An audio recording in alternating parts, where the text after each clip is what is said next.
तो क्लास 10 के सभी विद्यार्थी लो जी आ गया आपका अर्धवार्षिक परीक्षा का गणित का सेट ए। अच्छे से सोल्व कराऊंगा, पूरा पेपर आपको सोल्व करा दूंगा। चलिए तो देर किस बात की, फटाफट से शुरू कर लेते हैं। 96 और 404 का जो HCF है वो क्या होगा, तो यहाँ पर लिख दिया मैंने, पहले देख लीजिए। 2 की घात है 5 और 3 की घात 2 की घात है 2। इन दोनों में से HCF क्या निकलेगा, 2 की घात 2, क्योंकि छोटा वाला HCF रहता है, 4 आ गया। एक द्विघात बहुपद का शून्य, यहां से देखिए साउथ ऑप्शन राइट रहेगा। अल्फा और बीटा है तो अल्फा और बीटा प्लस बीटा का मान होता है, तो ये फॉर्मूला है आपका, है ना, मूलों का योगफल माइनस का b बटा a। एक अक्ष से बिंदु P की दूरी यानी y का मान बताना है। अब इसमें पहला x का दूसरा y का, यानी 3 आंसर राइट रहेगा। चलिए आगे बढ़ते हैं। एक पेड़ की छाया 20 करनी 3 मीटर है, पेड़ की ऊंचाई 20 मीटर हो तो सूर्य का उन्नयन कोण ये हो जाएगा आपका 20 बटा 20 करनी 3। सोल्व करेंगे आप तो इस तरह से 30 डिग्री आंसर आ जाएगा। त्रिज्या r वाले वृत्त के उस त्रिज्यखंड का क्षेत्रफल ज्ञात कीजिए जिसका कोण p डिग्री है। ठीक है, अब हमारा जो सूत्र है ना वो है पाई r स्क्वायर थीटा बटा 360। अब एक जगह भी 360 नहीं है यहाँ पे, तो पर यहाँ पर स्क्वायर नहीं है, देखो गौर से। अब हमको चाहिए स्क्वायर वाला कौन सा है, एक तो ये है और एक ये है, देखो गौर से। अब इसमें 720 लिखा है, लेकिन हमारा सूत्र क्या है, पाई आर स्क्वायर, यानी ऊपर 2 का गुना करो और नीचे भी 2 का गुना करोगे 360 में तो 720 आ जाएगा, यानी ये आंसर सही है। ठीक है, चलिए आगे बढ़ते हैं। बढ़िया से कंप्लीट कर लेना है ना, ये वार्षिक परीक्षा तक के लिए भी इंपॉर्टेंट क्वेश्चन रहेंगे, क्योंकि अर्धवार्षिक में आएगा, उसमें से बहुत सारी चीजें वार्षिक में आपके रिपीट होने वाली है ना। समय कम है आपके पास, घबराना नहीं है। अच्छा, जिस बच्चे को वास्तव में अच्छे से पढ़ना है ना वार्षिक परीक्षा के लिए, उनके लिए मैं बहुत ही इंपॉर्टेंट, ठीक है, या इंपॉर्टेंट मान सकते हो किसी भी तरह से, इस तरह के सेट उपलब्ध करा रहा हूँ वार्षिक के लिए, है ना। नहीं देखे ये वीडियो तो देख लेना, अर्धवार्षिक के तुरंत बाद भी डाल दूंगा और काफी हद तक तो मैंने डाल भी दिया, क्योंकि तैयारी करा रहे हैं अपन। 5 तरह के सेट देंगे वार्षिक के लिए, कंप्लीट कर लो, 100% उसी में से आएगा, है ना। एक ऐसा समीकरण जिसका आलेख एक सरल रेखा होती है, क्या होती है, एक सरल रेखा होती है, वो कौन सा समीकरण कहलाता है। तो देखिए, जिसमें एक रेखा हो और वो समीकरण कहलाएगा आपका रेखिक समीकरण। रेखिक समीकरण 3x square minus 2x plus 1/3 का विविक्तकर है, तो इसका विविक्तकर कितना बनेगा, d स्क्वायर माइनस 4ac रहता है, फॉर्मूले में आप नोट कर लोगे ना, तो विविक्तकर 0 बनेगा, है ना। समांतर श्रेणी, इसमें सार्वंतर का मतलब जानते हैं कि दूसरे में से पहला घटा दो, ये तीसरे में से दूसरा घटा दो, तो यहां से 1/2 में से माइनस का 3/2 घटेगा, तो ये आपने घटाया यहाँ पे कितना, 1/2 में से माइनस का 3/2, जैसे घटाओगे तो 2 तो आ जाएगा और ये 1 - 3 आ जाएगा, है ना। देखो 3 में से माइनस का 2/2 यानी माइनस का 1 आंसर आ जाएगा, है ना। तो यहाँ पर सार्वंतर आपका है माइनस का 1। सर्वांगसम जो त्रिभुज होते हैं ना वो समरूप होते हैं, कैसे होते हैं, समरूप। हो गया। किसी बिंदु की y अक्ष से दूरी, कोई बिंदु है उसकी y अक्ष से दूरी, अभी ने बताया था उधर ही कि जब x अक्ष बोले अर्थात y का मान बताना है और y अक्ष बोले तो x का मान बताना, और x वाले को कहेंगे अपन x निर्देशांक।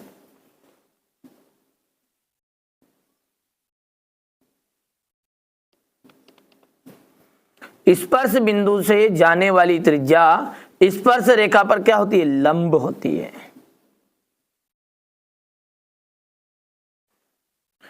समरूप चतुर्भुज, समरूप चतुर्भुज जो होते हैं वर्ग होते हैं, यहां पर वर्ग आ जाएगा।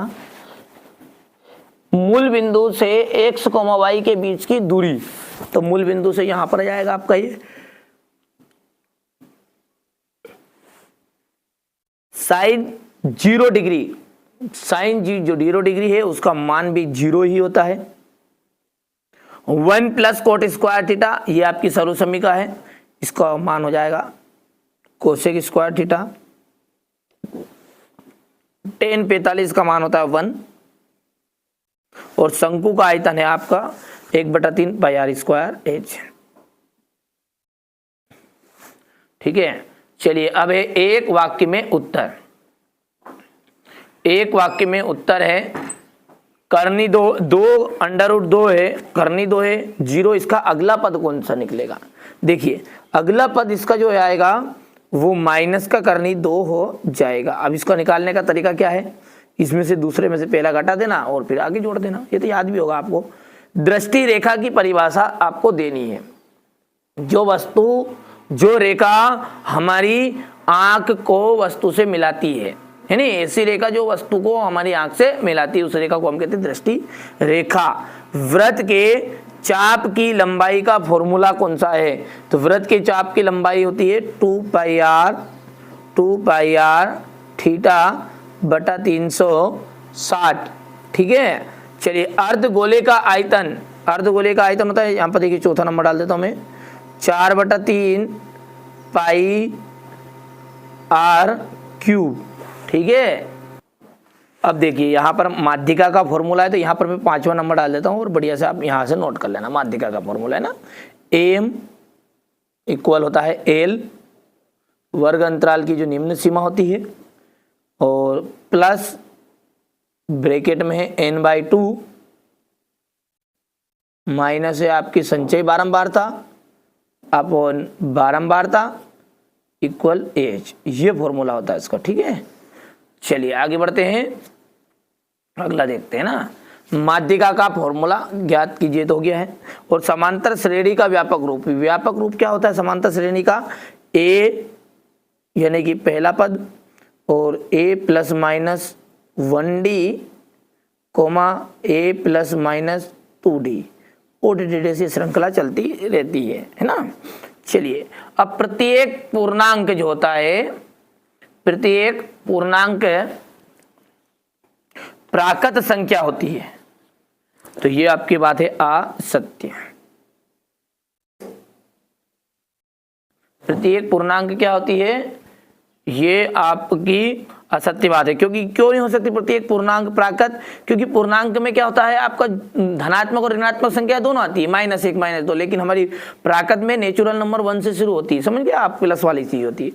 x² - 4x + 4 = 0 के मूल बराबर है, के मूल बराबर होते हैं, तो ये बिल्कुल सत्य। b² - 4ac के फॉर्मूले से आप जैसे करोगे इसे, ठीक है, तो यहां पर आपका ये सत्य निकल कर आ जाएगा।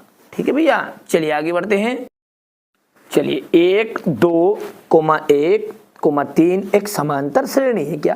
देखिए समांतर श्रेणी का जो सार्वंतर होता है ना वो समान होता है, यानी कि 1 के बाद 2 आता, 2 के बाद में 3 आना था, 3 के बाद में 4 आना था, यानी कि एक श्रृंखला बनती है आपकी, है ना। तो ये आपका हो गया असत्य, है ना। समकोण त्रिभुज का जो क्षेत्रफल होता है 1/2 इंटू आधार इंटू शीर्ष लंब होता है, तो यहाँ पर समकोण त्रिभुज का फॉर्मूला ये यही है ना, तो ये आपका हो जाएगा सत्य।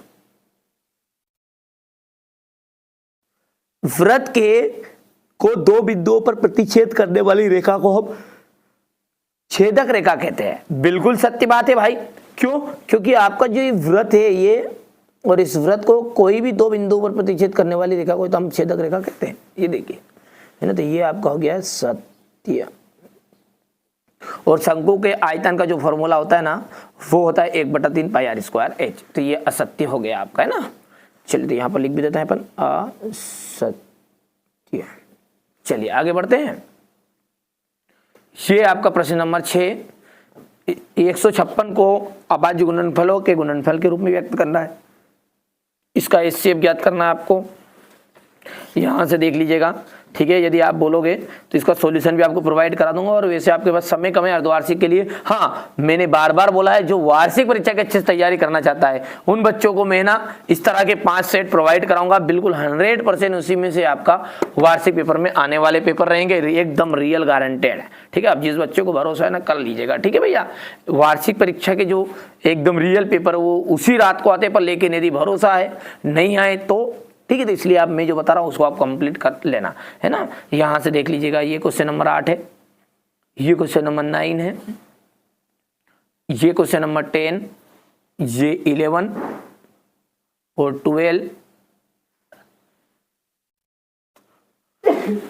12 के बाद भाई यहां से क्वेश्चन नंबर 13 आपका, क्वेश्चन नंबर 14 है। देखिए साइन 60 डिग्री, कोस 30 डिग्री, साइन 30, कोस 60 का मान ज्ञात करना है आपको। इसी के अथवा में संलग्न आकृति दी गई है, इस आकृति का आपको tan P और कोट R का मान ज्ञात करना है। आप तो यहां से देख सकते हैं। ये क्वेश्चन नंबर 17 हो गया। ये क्वेश्चन नंबर 18,